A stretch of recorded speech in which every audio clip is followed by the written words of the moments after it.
Hi, everybody. This is Joseph Sharon, and I'm back again with another book review. I just recently read Olivia Blake's Atlas Paradox, which is, of course, sequel to the Atlas Six. By no means was I disappointed by this book at all. In fact, my expectations were exceeded by this sequel. And I won't get into the nitty gritty of just how incredibly robust and detailed and scintillating this book truly is, because it truly is full of action, adventure, and everything that you've come to expect in Atlas 6, which would be backstabbing, betrayal, subterfuge, psychological breakdowns. Oh, you name it. This has it.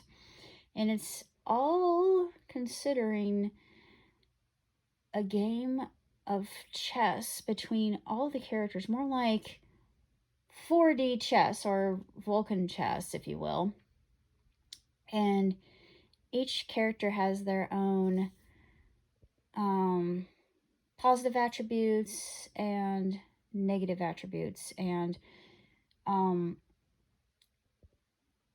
benefits and deficits. So each of them know how to hit each other hard when it counts. And then, of course, there's Atlas, who still is this looming figure, and we all know why he's doing what he's doing, but there is still a mystery. I mean, there's still a lot of mystery involved with Atlas himself, I do believe. And the way that Olivier ends it,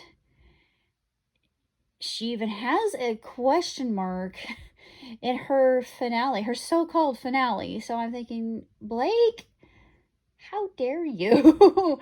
So I'm thinking that she's going to write another one. If she doesn't write another one, I'm going to be severely disappointed, because I've come to love these characters and root for them and figure out who's going to upper hand whom.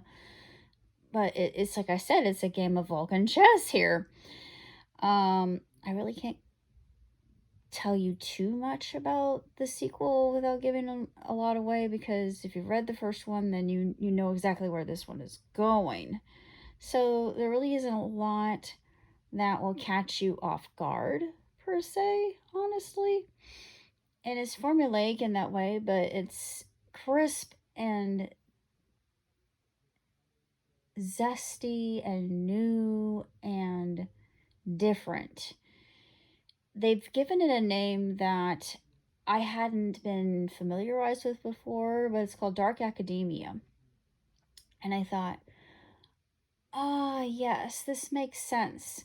So I'm thinking if I can be clever and go out on a limb, I think Harry Potter is one of the first Dark Academia books that I actually read, because yes, there are some very unsettling and unnerving elements that our protagonist encounters within the duration of the books themselves. And of course, it's a battle between good versus evil. And then the other one that's Dark Academia and Paranormal would be, of course, Cassandra Clare, which I'm absolutely obsessed with. And she's got a new one coming out on the 25th. So I'm hoping that I can read it, because I've been enthralled with her books so far. I've got every single one of them in my collection, so they're not going anywhere. It's going to be something that I give to my progeny if I ever have them, whether they be from me or they're adopted. Doesn't matter. They're going to go to them or to whomever. And I guess whoever inherits all my stuff when I shuffle off the mortal coil, they can do with it as they will.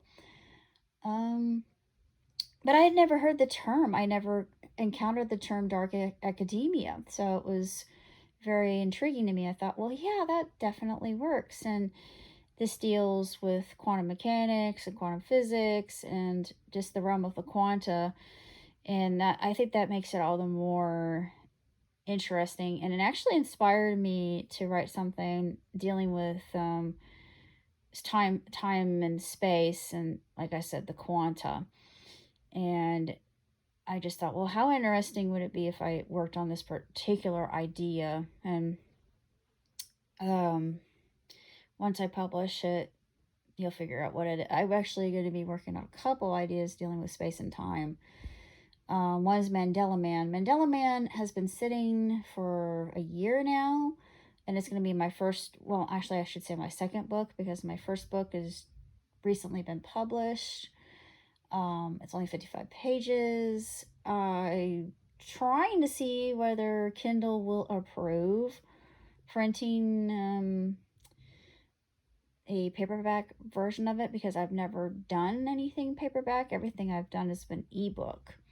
So I'm unsure whether it will take it or not. I will update you on that process because it's out of my hands. So they're the ones that are handling that currently. Ebooks are so much easier because it only takes 72 hours for them to be processed and uploaded, and people can read them from wherever they want, given the Kindle device. Mandela Man will be my first real book other than Squatter Journey to Recovery or Ruin, which is an autobiography. It's less about me and more about the aforementioned squatter that's in my title. Yeah, writing that was actually very cathartic. It was very healing. And people, when I tell them, they don't understand. They said, how can you not hold anything against this person, especially with what he did to you? And my philosophy on that is the golden rule, like Jesus taught. But I don't harbor feelings like that. Life is way too short, and I was witness to that from the very beginning of my life, because I was born into the sandwich generation. But beyond that, I'm going to be working on Mandela Man, which hopefully John will help me with. That's my brother, if you're curious. I'll be writing a few other things. Going to be working on When in Rome, which is a Sonic Underground rewrite. Bright Star and myself are working on that one. And then we'll be back to our original multiverse saga, which a lot of fans are a little bit upset about that, but I'm just gonna throw this out there for those who don't care for the multiverse that we're working on. In every other cartoon universe, there are alternate versions of the characters that we run into, and the best example that I can think of would be Into the Spider-Verse, which normally I'm not a big Spider-Man fan, but that version of Spider-Man is my absolute favorite because Gwen's in it, and Spider-Gwen is just such an incredible character, and I got to cosplay as her as Gwenpool, and she's just fun. I mean, I love her. I'm a lot like Gwenpool versus Gwen Stacy. And she's just enjoyable and very likable and just a very cool character, and just hands down one of the best spider people out there, other than, the original Peter Parker. And then you've got Miles Morales, and he's also awesome. I like his design. His design's cool. And of course, Spider Noir is also really sweet looking, because I love the noir genre, but we were building upon that concept, the MCU, the JLU,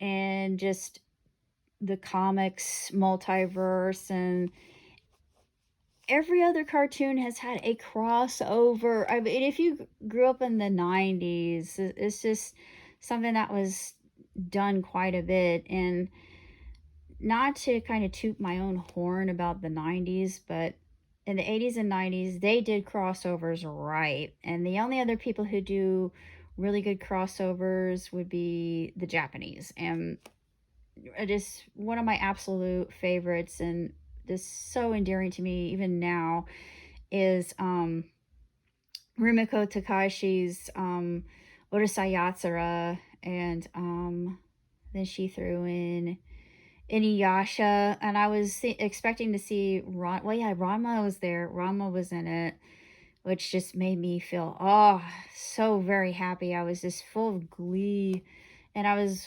hoping maybe she'd throw in Maison Koku, but there was no Maison. So I'm like, "Where's Maison?" Even though I've never seen it, but I know that work. I'm less into the melodrama stuff. I'm more into funny stuff. Um, and Urusei Yatsura is a testament to just how good a love story can go and just be for everybody, have a little something for everybody in it. And Inuyasha plays on that same theme, kind of um, day and night meet each other and then fall in love, basically. Um, but just for the fans out there that don't care for it, I know you're not going to like everything that we write, but just give it a chance because writing stuff like that is just out and out fun. And that's the reason why I enjoy writing things like that. And I'm a little bit into everything. I wear very many hats when I'm writing because I can do just about any genre. So it gives me more expertise on writing things that might be a little bit more difficult for me in the near future. But let's see. The studio's nearly done, getting around to that. Gonna get some clay to play with at some point, play around with that. Streaming, kind of playing around with some samples and whatnot. I should just say pogoing. Let me just make a verb out of his name. I'll be pogoing around in the studio. I almost said pogoing around the kitchen. Yeah, I guess you could call it the kitchen because you're making a mix. Hey, I like that. I'll be pogoing around in the kitchen making some sweet beats. But other than that, not too much else going on, honestly. So I got the whole winter to just get the studio up and running and everything else all spiffed up. So in case if we have somebody over, then we can host. And yeah, we want to go on vacation. I'm not sure when that'll be, but it's not going to be until it's warmer. But when that time comes, we will let you know. So until then, buy my book. I should have put this on loop. Buy my book. Buy my book. Buy my book. And I will not do that ad nauseum, so you don't come and try to bash my head in with a skillet. But that's about all I have to say. So until next time, live long, prosper. Ciao, tutti.